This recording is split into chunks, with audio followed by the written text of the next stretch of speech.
My father faked a heroin overdose to maintain his cover during a sting that went wrong. The boxes in my father's attic contained the usual forgotten treasures: old photo albums, high school yearbooks, and military medals, but tucked beneath a stack of certificates was a small, worn journal I'd never seen before. Operation Kingpin 1989 to 1992 was handwritten on the first page, followed by a warning, never to be disclosed during active service. My father had been dead for 3 years. His heart, the one that carried him through 26 years with the DA, finally gave out at age 68. I'd known he worked undercover in the late 80s and early 90s, but he rarely shared details. Some things are better left in the past, he'd say when I asked. As I flipped through the journal's pages, one entry from June 1991 stood out, the handwriting more erratic than the rest. Nearly died tonight. Had to to save the operation still. Shaking as I write this, I called my Uncle Carlos, Dad's former partner, and read him the entry. He never told you about Newark? Carlos asked, his voice softening. That was the closest we ever came to losing him. The story he shared changed everything I thought I knew about my father. Dad had spent 2 years infiltrating the Rivera organization, a major heroin distribution network connecting South America to the East Coast. He'd risen to become the right-hand man to Diego Rivera himself, coordinating shipments and managing territory disputes. The operation was weeks away from culminating in the arrest of Rivera and his entire command structure. Then everything went sideways. An informant had tipped Rivera that there was a cop in his organization. Rivera gathered his top lieutenants, including my father, in the back room of a Newark club and announced that everyone would prove their loyalty by shooting Heroin together. Your father had contingency plans for almost everything, Uncle Carlos explained, but not for this. Dad knew refusing meant certain death. Taking the heroin meant risking addiction or overdose. As the others injected, he palmed a massive dose, far more than a recreational user would take, and pretended to find a vein. He had seconds to make an impossible choice, Carlos said. So you went with option 3. Dad deliberately missed the vein, but pushed the plunger, creating the appearance of injection. Then, drawing on his knowledge of overdose symptoms from countless arrests, he began a terrifying performance. Shallow breathing, eyes rolling back, body going slack as he collapsed to the floor. We found him 20 minutes later. He was barely conscious, having absorbed some of the heroin through muscle tissue,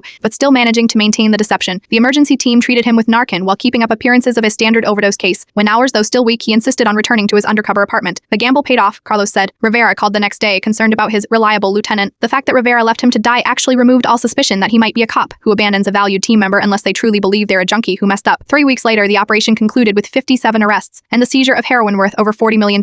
My father received a commendation that was sealed in his private file. The bureau wanted him to take extended leave after that, Carlos said, but your dad was back undercover within a month. Visa operation, different city. I looked down at the journal at the words of a man who risked everything but still came home every weekend to coach my soccer games and help with math homework. Why didn't he ever tell me? I asked. Some sacrifices are too complicated to explain, Carlos replied. How do you tell your child you chose potentially dying over blowing your cover? That you knowingly risked addiction because the case was that important? I understand now why my father kept this part of himself locked away. Some courage is too heavy to display, some choice is too complex to reduce to heroic stories. But I wish I could tell him that I see him more clearly now, not just as my dad, but as someone who understood that sometimes the line between right and wrong runs straight through the center of impossible choices.